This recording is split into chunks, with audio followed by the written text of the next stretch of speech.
ذرا سوچو تمہارے ارد گرد سب غائب ہونے لگے لیکن یہ سب کیوں اور کیسے ہو رہا ہے یہ کوئی نہ جانتا ہو۔ کچھ ایسا ہی ہو رہا ہے ہماری آج کی کہانی میں۔ کہانی کی شروعات میں ایک تھیٹر میں جہاں کافی لوگ فلم دیکھ رہے ہیں اور دوسرے کمرے میں پول نام کا ایک آدمی تھا جو ایک پروجیکشنلسٹ تھا۔ اس کے سر پر ایک لائٹ تھی۔ اس کو کتابیں لکھنے اور پڑھنے کا بہت شوق تھا۔ یہ کام کے وقت بھی کتابیں پڑھتا رہتا تھا۔ یہ رونالکی نام کی ایک گلی تھی جس میں لوگ اچانک غائب ہو جاتے ہیں، پھر وہ اٹھا اور اچانک لائٹ چلی جاتی ہے۔ پول اٹھا اور اب اپنی لائٹ کی ہی مدد سے تھیٹر ہال میں پہنچا، لیکن یہ کیا جو لوگوں سے بھرا کچم کچا تھا، اب اچانک وہ سب لوگ کہاں گئے؟ ساتھیوں کو بلانے کے لیے باہر آیا۔ اب اس کے سامنے ایک گارڈ آئے جو اس کے جتنا ہی حیران تھا۔ ادھر ادھر لوگوں کی تلاش کرنا شروع کر دی، لیکن ابھی گارڈ کی نظر پڑی ہی تھی کہ ایک شخص اندھیرے میں کھڑا تھا۔ گارڈ اس کی طرف بڑھا مگر اس کی ٹارچ بیچ میں ہی بند ہو گئی۔ اب پول نے اپنی ٹارچ آن کر کے دیکھا۔ جب وہ مڑا تو اس نے دیکھا کہ گارڈ موجود نہیں ہے مگر اس کے کپڑے زمین پر پڑے ہیں۔ اب کہانی کا رخ دوسری طرف ہاسپٹل میں ہوتا ہے جہاں روز میری نام کی ایک نرس تھی۔ اسی طرح حیران تھی، ہر جگہ اندھیرا تھا، اس کے سوا وہاں کوئی نہ تھا۔ وہ ٹارچ لے کر ہال میں گئی لیکن وہاں بھی کوئی نہ تھا۔ پھر روز میری ایک آپریشن روم میں جاتی ہے جہاں اسے ایک پیشنٹ ملتا ہے۔ اس کا جسم کٹا ہوا تھا جسے ڈاکٹر آپریشن کیے ہوئے چھوڑ چلے گئے ہوں۔ اچانک اس روم کی لائٹ آف ہو گئی اور وہ پیشنٹ بھی غائب ہو گیا۔ ڈر کے مارے روز میری اپنے بچے باہر آئی اور اپنے بچے میری کو ڈھونڈنے لگی۔ اگلی صبح جب ایک ٹی وی رپورٹر لیوکی نام کی آنکھ کھلی تو اس نے دیکھا کہ اس کی گرل فرینڈ ابھی تک گھر نہیں آئی۔ اس نے ٹیبل پر موجود تمام بتیاں بجھا دیں، شاید وہ یہی دیکھنا چاہتا تھا کہ کیا وہ باقی لوگوں کی طرح غائب ہوا ہے۔ اس نے فون پر دیکھا تو اس کی بیٹری ختم ہو گئی تھی اور لائٹ بھی نہیں تھی۔ اس نے فوراً کپڑے بدلے اور باہر چلا گیا۔ باہر جاتے ہی وہ دیکھتا ہے کہ ہر طرف کپڑے پھیلے ہوئے ہیں اور گاڑیاں بکھری ہوئی ہیں۔ یہ تمام ماجرا دیکھ کر وہ بہت زیادہ حیران تھا کہ اچانک وہ دیکھتا ہے کہ اس کے پیچھے سے ایک پلین کریش ہوتا ہے اور دھماکے کی آواز سنائی دیتی ہے۔ اسے کچھ سمجھ نہ آیا۔ وہ اب اپنے آفس کی طرف بھاگا لیکن وہاں بھی یہی حال تھا، مگر اب اسے اندازہ نہ تھا کہ ایک پرچھائی اس کا بھی پیچھا کر رہی ہے۔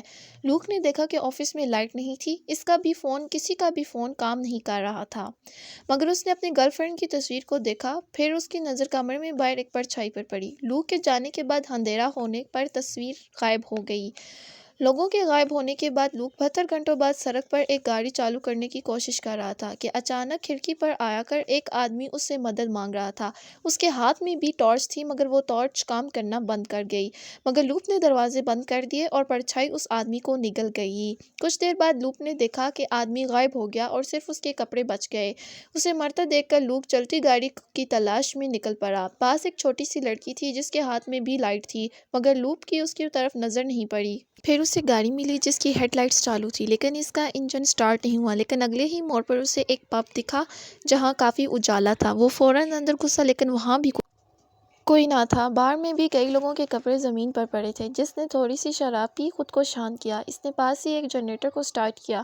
بدقسمتی سے اس کا بھی پیٹرول ختم ہونے والا تھا کہ اچانک 12 سالہ ایک لڑکا جس کا نام جیمز تھا اس کے سامنے آ گیا۔ جیمز نے اس کے سامنے رائفل تانی اور اسے اپنی ٹارچ نیچے رکھنے کو بولا، پھر اسے اپنی جگہ پر واپس لے گیا۔ لوک ایک انجان آدمی تھا، اس لیے جیمز ڈرا ہوا تھا۔ لوک نے جیمز کو یقین دلایا کہ وہ اسے کوئی نقصان نہیں پہنچائے گا۔ لوک نے بولا کہ بندوق تو اس کے پاس ہے اور وہ اسے کیسے نقصان پہنچائے گا۔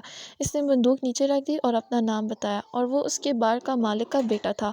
لوگوں کے غائب ہونے کے بعد وہ اور اس کی ماں اسی بار میں رہ رہے تھے۔ جیمز نے بتایا کہ اس کی ماں قریب ہی چرچ میں مدد مانگنے گئی ہے اور جیمز اس کا انتظار کر رہا ہے۔ لوک نے سچائی بتاتے ہوئے کہا کہ اب صبح کے 11 بج گئے لیکن ابھی بھی باہر اندھیرا ہے۔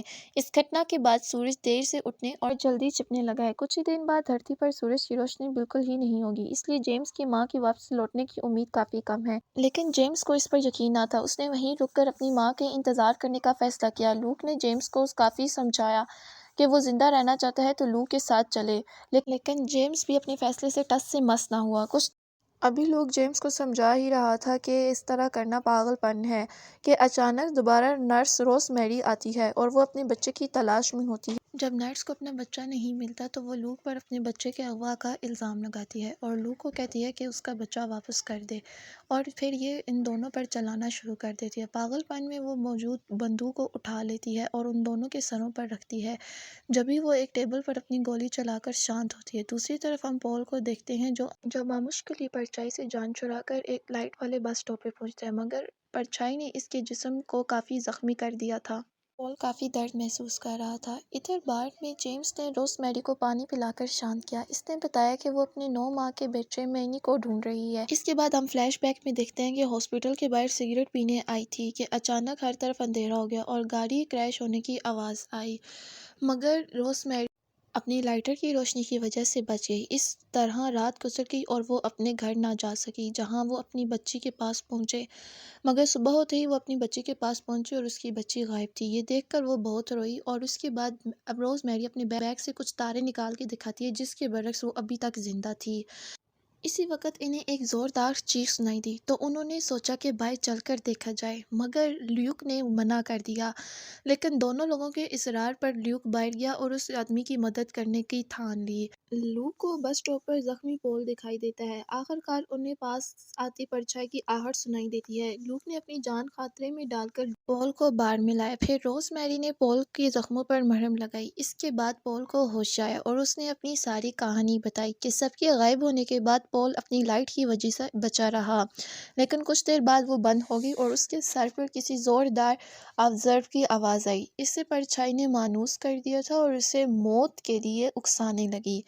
پول کے کانوں میں کئی آوازیں گونجنے لگیں۔ وہ مدد کے لیے چلایا، لیکن اسی وقت اس کے سر پر موجود لائٹ اپنے آپ جلنے لگ پڑی اور وہ سڑک پر آ گیا۔ کسی طرح بس اسٹاپ پہ پہنچا جہاں لوک نے اس کی مدد کی۔ باقیوں نے پوچھا کہ ارے بھائی وہ تو ٹھیک ہے، مگر یہ بتا کہ تجھے مارا کس نے؟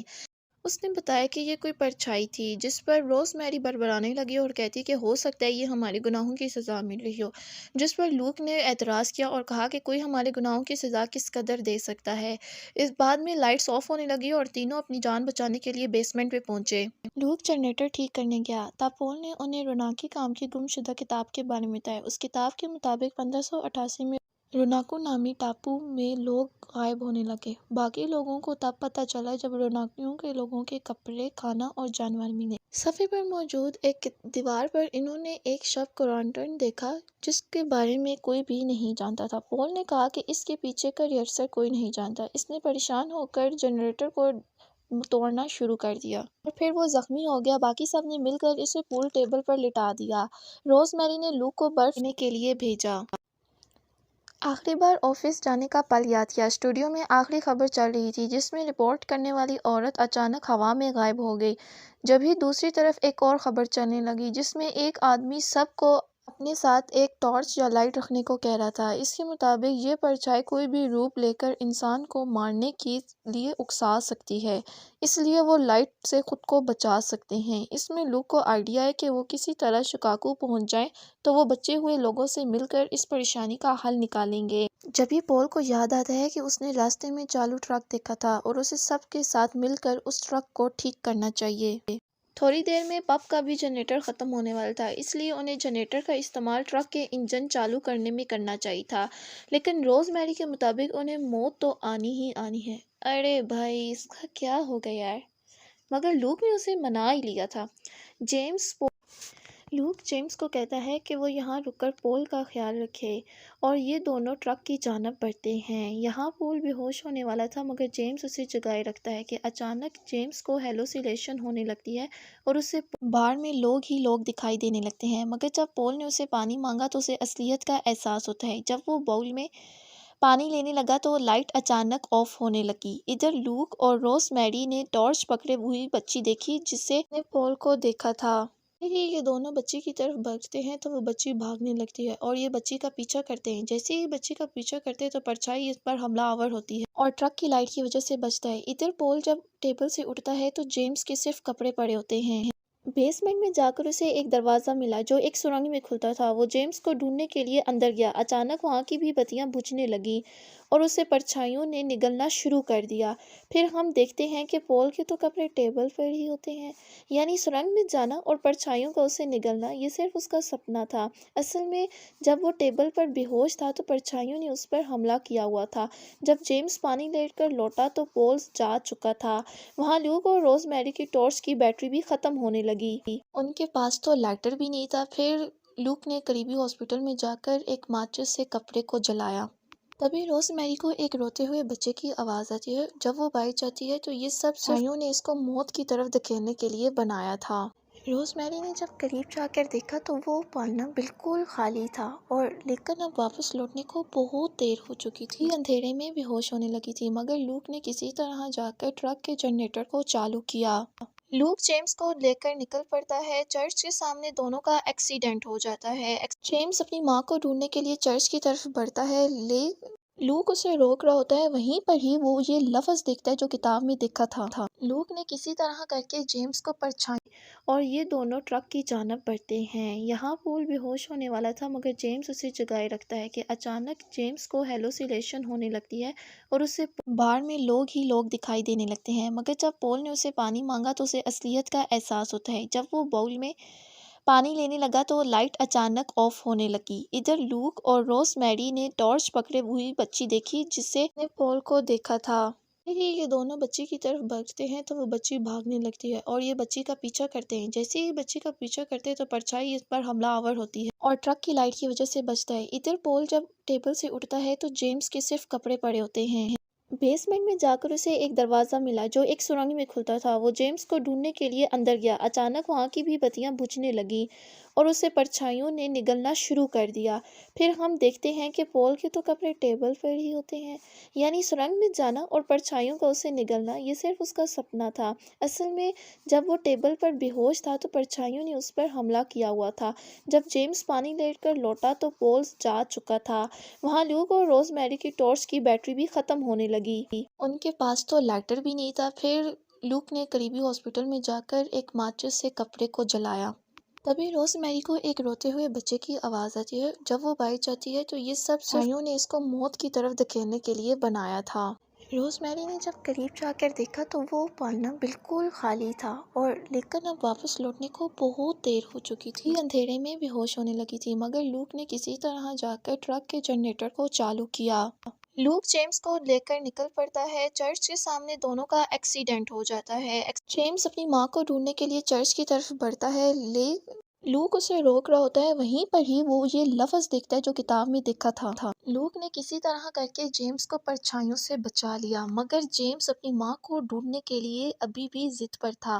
اسے اپنی ماں کی آواز سنائی دیتی ہے جو دراصل پرچھائیوں کا بنا ہوا چال تھا۔ اچانک سے ٹرک کی بتیاں آف ہوتی ہیں اور لوک بھی غائب ہوتا ہے۔ اب کہانی کے مین کرداروں میں صرف جیمز بچا تھا۔ اس نے بتیوں سے خود کو بچایا، مگر تھوڑی تھوڑی کر کے سب بجھنا شروع ہو گئی۔ اگلی صبح سورج طلوع ہوا اور جیمز بھائی بچ گئے۔ وہاں پر ایک چھوٹی بچی آئی جس کا نام بریانا تھا۔ اس نے اپنی ایک سولر لائٹ دکھائی جس سے وہ ابھی تک زندہ تھی۔ پھر دونوں نے باہر گھوڑا دیکھا اور جلد ہی دونوں ایک محفوظ جگہ پر پہنچ گئے اور جلد ہی سورج غروب ہو گیا۔ باقی تینوں کی پرچھائیاں انہیں محفوظ کر رہی تھیں۔